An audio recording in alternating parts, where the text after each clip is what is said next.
Welcome to the GreenPilled Network podcast. If you're just joining us, we're building a coordination, a network society of thousands of hackers, dreamers, and doers focused on using crypto to bring positive-sum digital systems to the world. This podcast features the people who are doing it, and we publish a season of 5 to 10 episodes every couple months. This season is Impact season. How do we manifest the meme of impact equals profit? What are the most interesting experiments in impact tracking? How can we build crypto economic systems that elevate impactful builders? How do we move from virtue signaling to crypto economic proof of virtue? These are the themes that we're talking about in GreenPill Impact season. Another thing we're experimenting with this season is that you can collect this episode. Go to pods.media/GreenPill in order to find all the episodes, including this episode, and start collecting. Our guests today are Bitbeckers, John Ruth, Lau Nao Mao, and Devansh Mehta. Bitbeckers is from Raid Guild and hypercerts. I've collaborated with him in a couple times on some Gitcoin related things. John Ruth comes to us from Spark Echo, Solar Foundation, Gitcoin Kernel, and DreamDAO. Lau Nao Mao comes to us from the Impact Evaluator, Metrics Garden, and Hurlatam Governor. Devansh is the captain of VoiceDeck DAO, workstream lead at Arbitrum Treasury, and is a 2023 Ethereum Foundation fellow at the Next Billion Fellowship. So in this episode, we are talking about novel forms of impact tracking. What are things like hypercerts and EAS, and how can we self-report impact in a way that actually helps the ecosystem elevate the most impactful builders instead of just the builders that are the most present or the best marketers.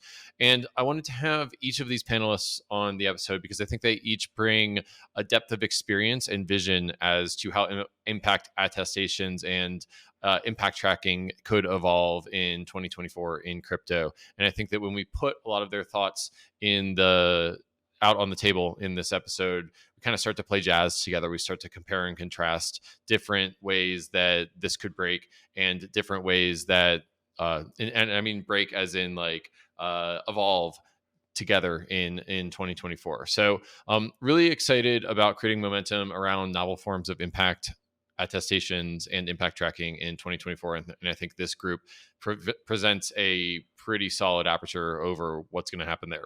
So I think you're going to enjoy this episode. What's up, y'all? How you doing? Doing great. Great, thank you. Doing good. Let's maybe start with some quick intros. John, let's start with you and go to Bitbeckers, Laura, and then Devansh. Yeah, my name's John Ruth. I'm a core contributor at Gitcoin as well as the founder of Spark, and super excited about impact as a whole. Yeah, I'm Bitbeckers, or Ken. I'm a core developer at the hypercerts protocol and a contributor at Raid Guild DAO, and then a bunch of other things as well. Hi, I'm Lau Nao Mao. I'm an advisor to different Web3 protocols. I work primarily in impact evaluation. I developed the impact evaluation framework for Optimism's RetroPGF3 and also the Metrics Garden. Yep. So, hey there, my name is Devansh, and I'm a Next Billion Fellow at the Ethereum Foundation. Applications are open for the next cohort, so please apply. And I'm really working on how we can evaluate impact of journalism and bring on-chain media, how we can incentivize investigative reporters. Amazing. So the theme of the episode, actually, before I get into that, I should give my co-host for Impact Season an opportunity to say what's up. What's up, Carl? How you doing? Hey, everyone. What's up? Really excited to see all of you here. It's been incredible watching each of your projects kind of evolve over the course of the year. So excited for what we're going to discuss on this session. Totally. So the name of the episode is Novel Forms of Impact Attestations. We are here to talk about all the ways that we can bring impact tracking on chain. And then from there, once we validate that the impact is happening and that it's legitimate, how do we fund it? Carl, what's exciting to you about this category of impact attestations, and what do you want to get out of this discussion? One of the things I'm most excited about is that being able to measure impact has historically been this thing which requires a lot of expertise and a lot of building up a reputation and being really one of a kind in being able to use that and assess impact. And typically in the real world, there's a huge amount of money that flows to auditors and certifiers for that service. What I'm most excited about is that each of you are contributing towards projects that are trying to democratize that and give more people on the long tail the opportunity to do their own impact measurement and evaluations. The hope, of course, is that we can actually aggregate that and use that to provide much better sense making than any one centralized party could do. So I'd love to explore that. Great. Well, let's maybe go round robin through the guests one more time, and then I think on the second half of the episode we'll start to play jazz together. I'm curious what standards or trends people are excited about, and maybe we'll go backwards from the order that we did before. So Devansh, we'll start with you and then go to Lau now. So go ahead. Yeah, I think the trend I'm most interested in is the fact that you pay for impact after it's been achieved, the full meme of retro PGF, and especially how we can actually apply that to the real world and to real journalists. Like, like we have this meme going on in Web3 where it's uniquely advantaged because people are anonymous in Web3 or pseudonymous, so they might take your money and go away. So rewarding impact, which is already done, is the smart strategy for the Web3 culture we have. But how do we now take this culture out into the real world? I think that's really what 2024 is like should be about. Go ahead, Laura. Yes. So there's at least two particular things that I'm very excited about. One is EAS and the use of attestations in such a flexible way to track whatever it is that you want. So, like, I've been working with particularly communities that are developing real life events, in-person events, whether it is to onboard people or host events, and then they issue attestations on how people interacted with whatever it is that they were building at the event, whether that was a workshop on how to issue their own attestations, like that was one of what our communities did, and they received an attestation back from the people that went to the event. So it was like you start building these interweaved attestations that demonstrate more impact on how the technology is being adopted, how it is being used. And then, like, attestations, as I said, overall just give so much flexibility on what you're tracking, whether that is data, whether that is private data. And there's so many different logics that projects can play with, which I believe is essential when we're talking about impact, because impact is going to look very different for every project, for every program that is looking to generate impact. And you want to enable projects to do their job as best as they know how to do it without imposing, this is how you measure it, this is the tool, the one tool that you use, because that is the only thing that works for me. And the second one is there's a project which hasn't yet started being using for impact evaluation or tracking, but it's called TLS Notary, which enables people to migrate Web2 data to the Web3. Like, it creates this stamp of verifiable extraction of Web2 data that's going to make a lot easier for projects that are already tracking the impact that they are having with Web2 tools to breach that information into the blockchain so others can review it. And then the last one I would say is like the metrics garden. So the metrics garden is this repository of metrics and tools that projects can use to measure what their impact is. Like, a big gap that I found is projects have a problem in identifying, what do I need to measure? Like, what is impact?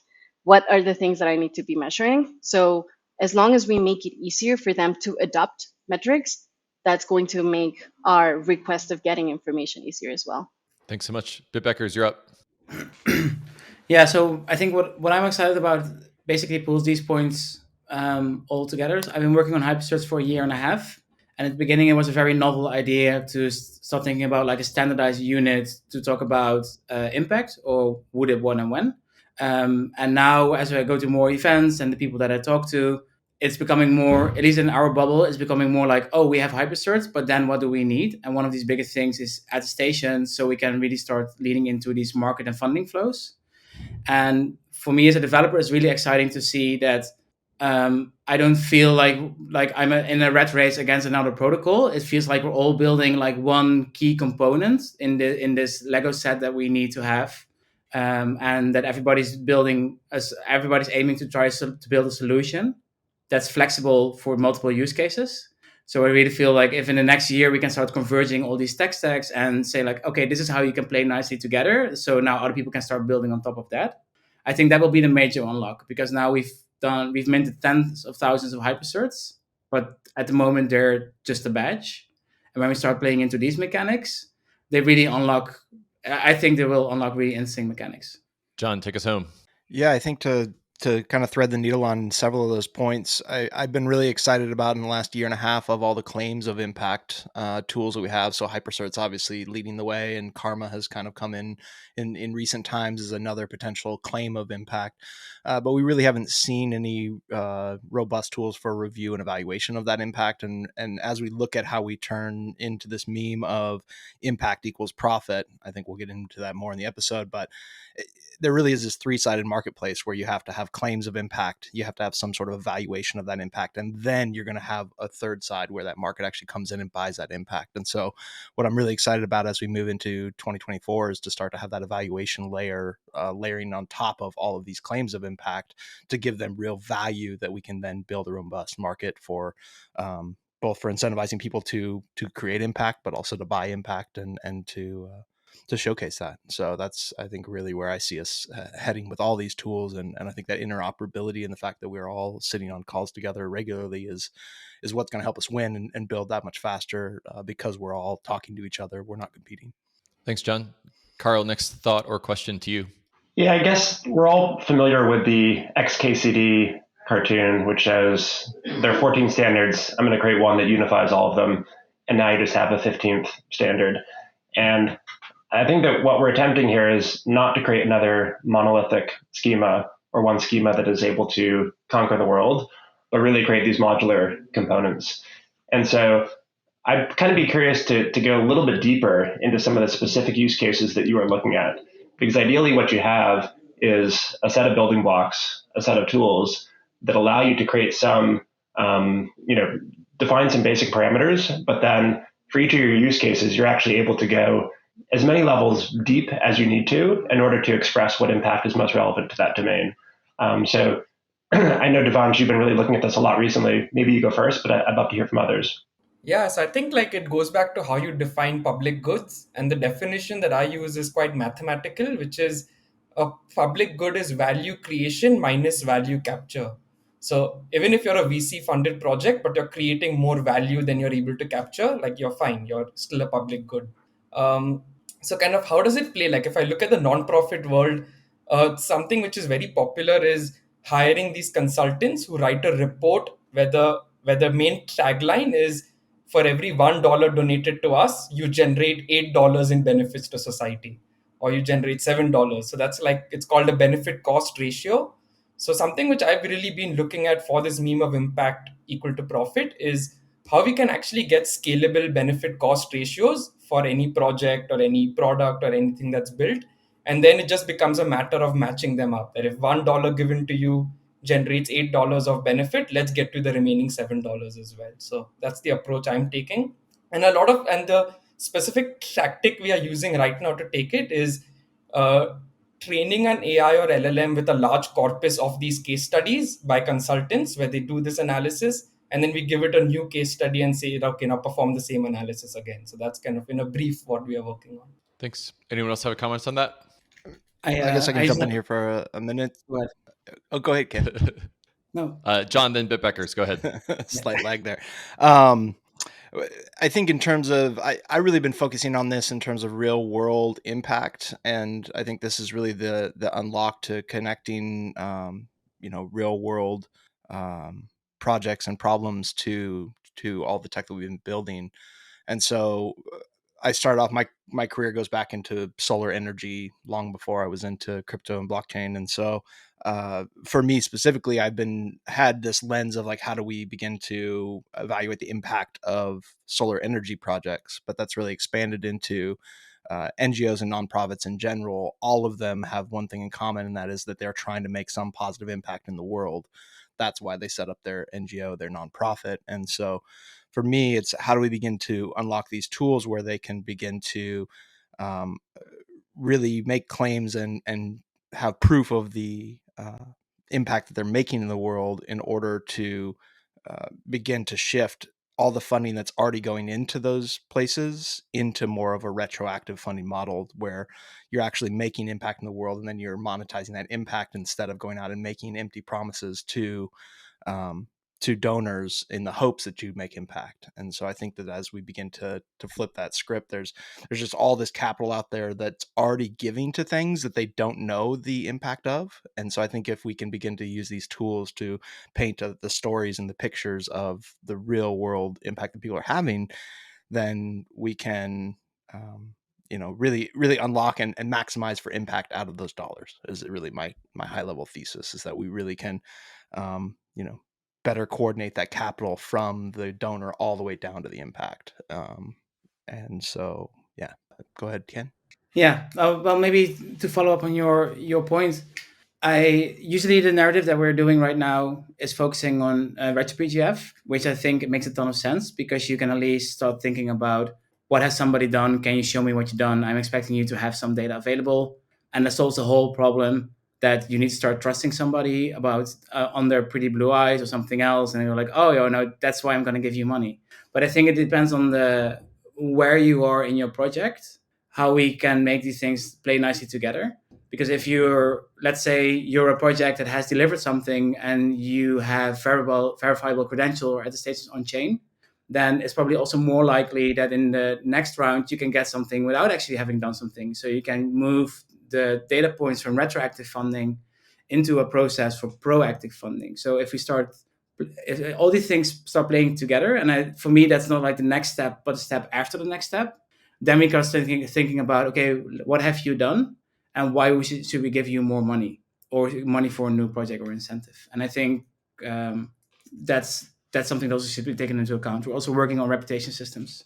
Yeah, I think I'm going to add up to that. It's really important, I believe, to think of all of our public goods funding mechanisms as a spectrum. Like there's several. I don't think, while I'm a huge fan of retro-PGF, I don't think that everything should be retro-PGF, because that limits then who is able to generate impact. Like I will need to have money to kickstart this and showcase that I've done X, Y, and Z, which puts a huge barrier of entry for so many people in the world, right? So what we want is building this reputation, as Bitbeckers was saying. You build reputation that you can attest to with either previous work that you've done, with other people vouching for you through the impact that they've received maybe outside of the Web3 space, but they are testing for you on chain, which lets others query that information. And then you can start building and get some funding. And one of the other things that I believe is really important in terms of like how are attestations being used, what are the different use cases, and deep diving into them, is I believe we need more tool whisperers.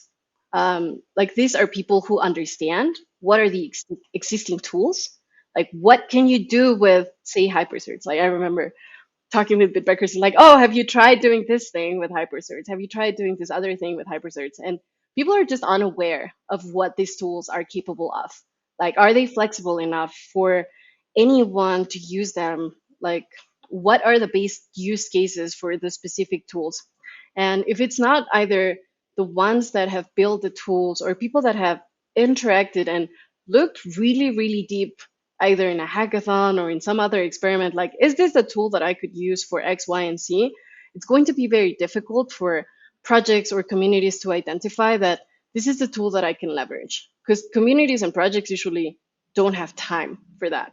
They are too busy generating the impact that we're asking them to build so that we can give them funds. So how can we make it easier as a community, as an ecosystem, for them to measure what is the impact that they are having with the tools that are already out there?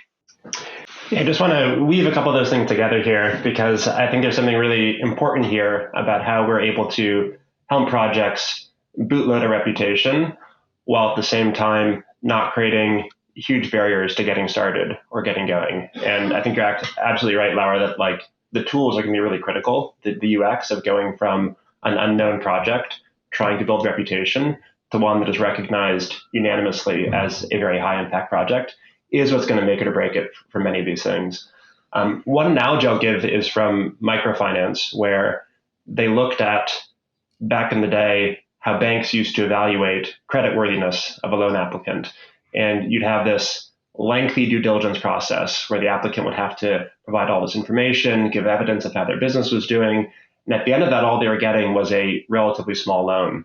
They flipped the process by basically saying, if you show up, then you basically qualify for a small uncollateralized loan. And if you pay it back, that is the reputation signal that you are now creditworthy for a larger loan. And so just by doing that, they were able to help people bootstrap this credit reputation, creditworthiness, and at the same time solve the problem if they were there. One hot take is that it's all retro PGF, and you are rewarding literally the act of showing up. If you've shown up, if you had the motivation to come and apply for something, that should be enough for you to get $100 and get started. And if you come back and pay it back, then that is the reputation builder that you are now ready for a $200 loan, and so on. Yeah, I'll just quickly add one point in like relation to Laura and what you said, which is the amount of time spent in fundraising. I worked for 5 years at a nonprofit, and kind of the joke was that 33% of your time is creating impact, 33% is applying for funds, and 33% is managing the grant that you already have. So I think like what retro PGF can really do is just make you spend more time doing the actual thing that matters of creating impact. And the tools are doing it for you, all the admin work and the application work. So is that the sort of vibe or the thing that we're going for, going from 33 to 95.5? Is this how we approach the meme of impact equals profit? I certainly think it's a part of it that when we start to flip that script, yes, there is more work for the impact maker, but they're saving all that time in fundraising. So it means that we have to create a robust enough market where they see that if I spend the time doing this, I can then just plug this impact certificate into this marketplace. Someone's going to buy that because there is because there is someone that really wants to own that impact, that wants to brag about that impact, that, for whatever reason they see value in it. But if we don't have the other side, then that's where I think we can't flip that script. But in my eyes, yes, that's 100% where that's how we maximize the impact for the dollars that go in. Because if now the same nonprofit can spend 95% of their time making impact and 5% of their time, actually monetizing or selling that impact, if you will, all of a sudden the amount of impact that they can make is 3-4x. I think that's a really important part. There's also another part that I think is often missing, which are the definitions, right? Like there should be clear definitions of what impact means for the different players in the ecosystem. Because then you can also be a player that is generating impact, or generating a contribution that to your eyes is impactful, but no one else in the market identifies it as impactful. So even if you're measuring the impact, you're doing the job, no one is going to pay for your impact. And it's going to lead down the same circle of like, well, why am I measuring it if no one is buying it? And it's like, well, that is because the impact that you're generating is not aligning with the impact that someone else is looking for out there. So there has to be, like, for this market to work, there has to be clear definitions of what is the impact that we're trying to get people to build. Like, I think, again, sort of like Optimism with Retro PGF has been doing a really good job in terms of outlining, this is what we find valuable. So please go ahead and build, and we'll see you in the next Retro PGF round. I know that hypercerts was also one of the things that they were pushing for. It's like, have companies generate these hypercerts that are promises of paying for impact that others have built, like promising to pay for impact that others have built. So you're already signaling what is the kind of work or impact that you want to see out there. But we still have a lot of projects that are giving funds or looking to give funds. I think maybe that's the best definition. They're looking to give funds, but they haven't given anyone a signal of what is actually valuable to me. Like the grants that I've given before are spread all over the ecosystem, like the table. So maybe this is impactful, maybe this is not impactful. So there has to be clear signaling for projects to get started in building what potentially will be impactful for others, and they will receive funds for that. So yeah, like definition of what is impact for the different parts. And then also the understanding of, again, that not all impact is created equal. So how can you build the systems that are being built? How do we move, for example, from only measuring or only building tools or specializing in tools that are building the impact of open source projects to building other tools for educational projects, for community projects, so that, because those, to be quite honest, I find that those are the ones that are hardest to measure.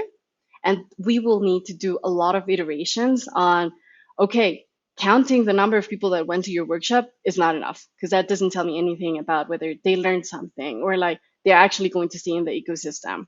How do we also start integrating more complex ways of measuring, like longitudinal studies, in such a way that, as Devansh was saying, it's not going to take 40% of your time to measure what you're doing? How are the tools that we're building for impact evaluation reducing the amount of time needed from these projects that are already resource constrained to demonstrate this is what we're doing?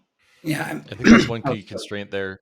I was just going to say, it feels like a constraint there is that these projects are already resource constrained, and adding more admin work, or what feels like admin work before they get their first funding from minting a hypercert or an attestation, is a hard hill to climb. Sorry, who had just spoken up and was going to go? it was me, but I was coughing at the same time. So, no, I think Laura raised a very interesting point, and I think from my perspective, because I'm of course primarily a developer, I think there are two perspectives. It's the technical and it's the user journey. So, on the technical level, we're building composable protocols that are trying to not optimize for a specific use case, but try to facilitate a certain aspect in this process, right? It's not the 15th standard, like Carl said before, but it's about not needing one standard, but just having like a protocol, like maybe like a meta protocol, and how do we coordinate impact claims, funds, evaluations, and those kind of things together. Admittedly, we're very, very early in this when we really want to do these kind of things on chain. But I think where EAS and a project like Deracy is very interesting is that they allow for very flexible schemas, but you do have a central point where to find them. And as for instance, when hypercerts as a protocol supports EAS or EAS attestations, that means that the marketplace or communities or OP, when they do the next PGF round, they can think about, okay, what is the data that we expect? What do we want to see? And how do we want to do this? And even then, you're not refining one specific standard, just saying like, oh, these are the most popular ones. But if you have a new one, or you want to have like something specifically for your use case, we are open to that because we know how to handle the information flow.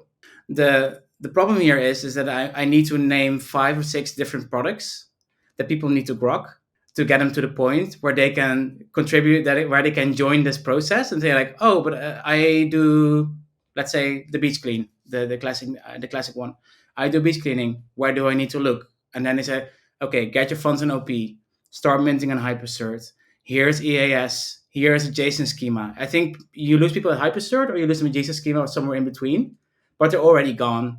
So we really need to like help them, right? So people like Carlos or Laura are really good at helping people get in there and just holding their hands and guiding through all the steps.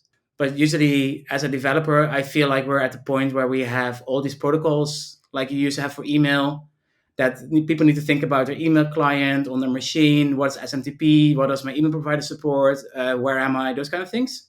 And suddenly there's Gmail, and it just works. And everybody can get a Gmail, and you can just log in, and you can go through all the steps. But I think we need to first figure out how we can do this information flow. And when we have that knocked out, then we can start building these Gmails. And in between, we need the Carloses and the Lauras and all the other people that are so very busy with hand-holding people to guide through this process. Time check. We've got about 15 minutes left before we're going to have to wrap.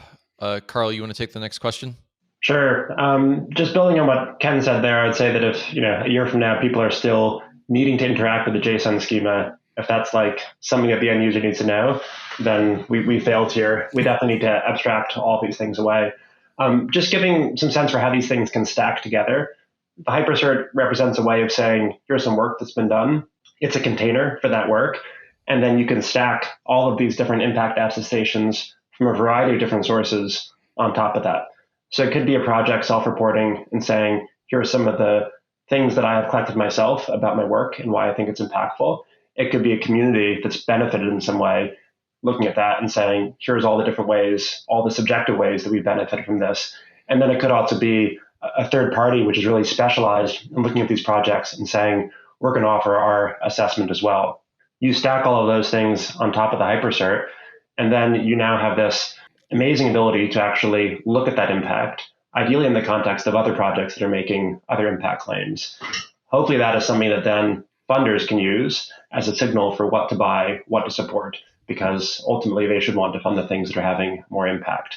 The last thing, the cherry on the top, is that a hypercert actually allows you to give rights and finite ownership to those impact claims. So again, you start with the work, you layer on these different impact claims, and then you can tokenize the whole thing, and that becomes something that can then be distributed. It can be owned. It can be transferred to people that value that impact. And that's ultimately what a sophisticated impact market might look like.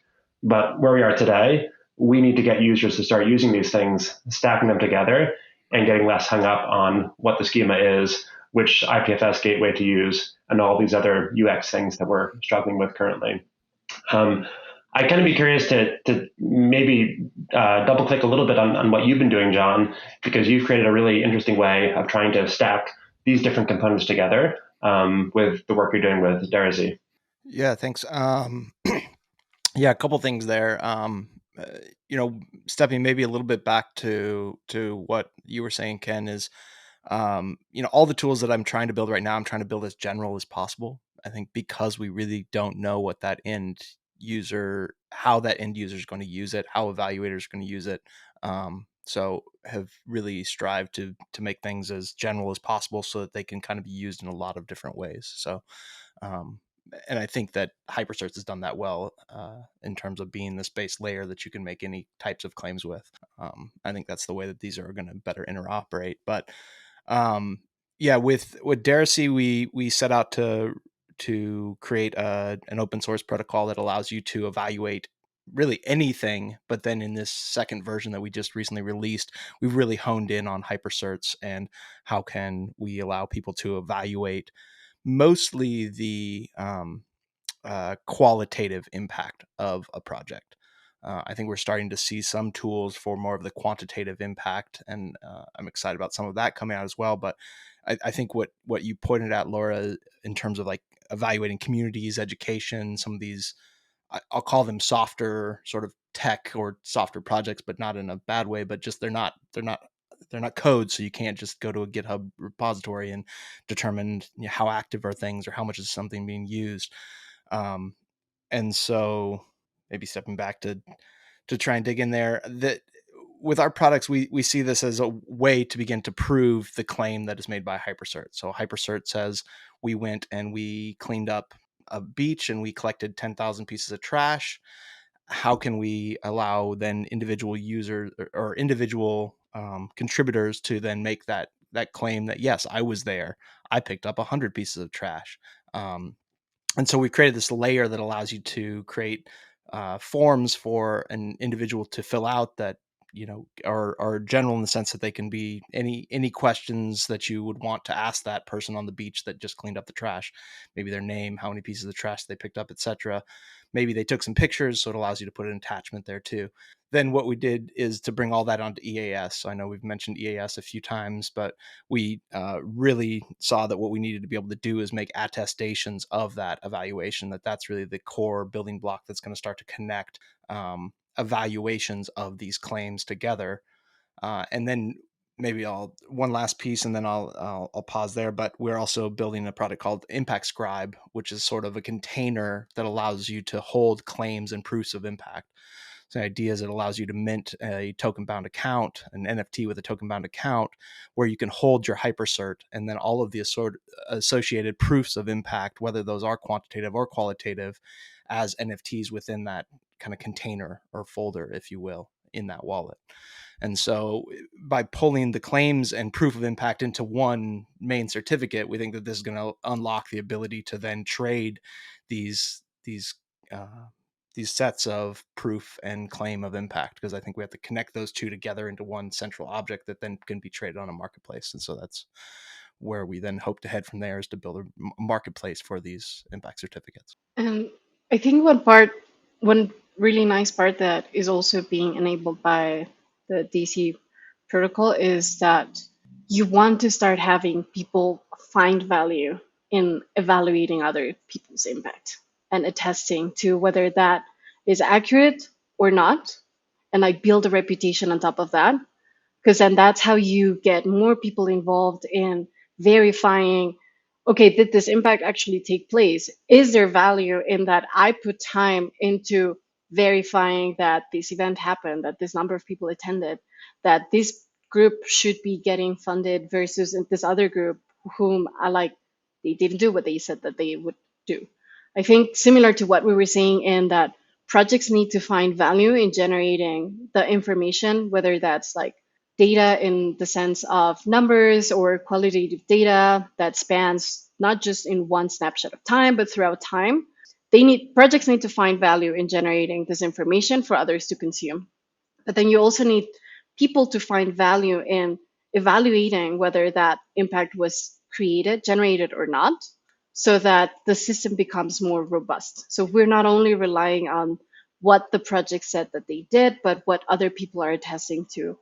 I think there's like, as we continue to strengthen and flesh out this marketplace, there's all of these different participants for whom we need to generate the right incentives to participate in the marketplace and generate the value. Yeah, I think one thing I want to just like connect both these thoughts of John and Laura was that the real distinction is not between soft impact and hard impact. I think the distinction is really between impact which can be verified online versus impact which needs to go into the real world to verify. So something like an event in a community, like you actually have to go in some way to the real world and go and verify that. Whereas something like open source code or software, or even like investigative reporting, it can actually be verified online. So for example, like Ian Allison's story on CoinDesk, which broke the full FTX kind of scandal, that you can actually verify its impact online by saying, okay, it was published on this date, a court case was filed on that date, and you can actually track the full impact. So I think that's kind of point number one, and that ties into what Laura said about actually getting humans to come and crowdsource their own evaluation into it, which RetroPGF is amazing at. You take over Twitter for the time that it's live. Um, so when impact can be verified online, you can also crowdsource evaluations of impact. So you can have like, and the best example I'll give before handing it over is Bellingcat. So Bellingcat is like a media outlet which verifies things like, supposing Russia claims that the like Syria, like the US launched a missile in Syria on so and so thing. So Bellingcat has a community of evaluators who actually goes and looks at geolocating the missile impact, which way it came from. So I think that's a great community of crowdsourced evaluators, and I think that's what we should be eventually optimizing to. Yeah, I think one thing you were pointing at, Laura, is that we often forget about the valuation layer in terms of like how we're going to compensate that. We talk about how we're going to build up impact of certificates on one side and the the market for them on the other side. But here in the middle, you have to compensate these evaluators as well. So it's almost in some senses a three-sided marketplace where you kind of have these people that are making impact, people that are evaluating that impact on one side, and then the market on the other side. But how you incentivize both of those to make sure that they're happening, I think, is a unique problem that adds to the overall problem. All right, we got 10 minutes until we are out of time to record. So let's try to land this plane. I'm wondering if there's anything that I didn't ask that you wanna say, and maybe we'll start with John and Bitbeckers and go around from there.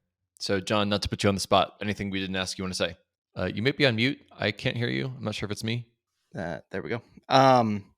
I think the one piece that I'd like to leave folks with is this idea that we can begin to more effectively coordinate capital to impact. And I think in the traditional sense, we see this funnel where we have this funnel where all these billions of dollars of funds are going into making the world a better place and trickling out the bottom and just barely making an impact because they're just not efficiently coordinated from the time that somebody gives money away to the time it actually makes impact.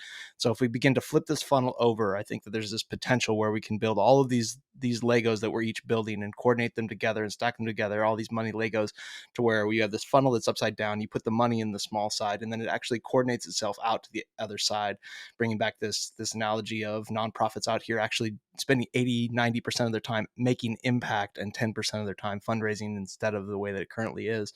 So I think that, in terms of how we get to impact equals profit, I think that the coordination mechanisms that we're building right now, all these tools are really, we're going to be able to coordinate this capital in a way that we can maximize the impact and then really solve for big issues like climate change is, the one that hits home for me. But so many big coordination failures, as you've mentioned many times on this pod before, can be solved with these tools. And so that's the big vision I guess I want to leave folks with. Love that. Bitbeckers, you're up.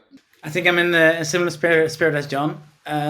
For me, what would be a real success metric of the things that we're doing is the communities that already exist and being able to empower them by using the tech that we're currently building and getting them more finances.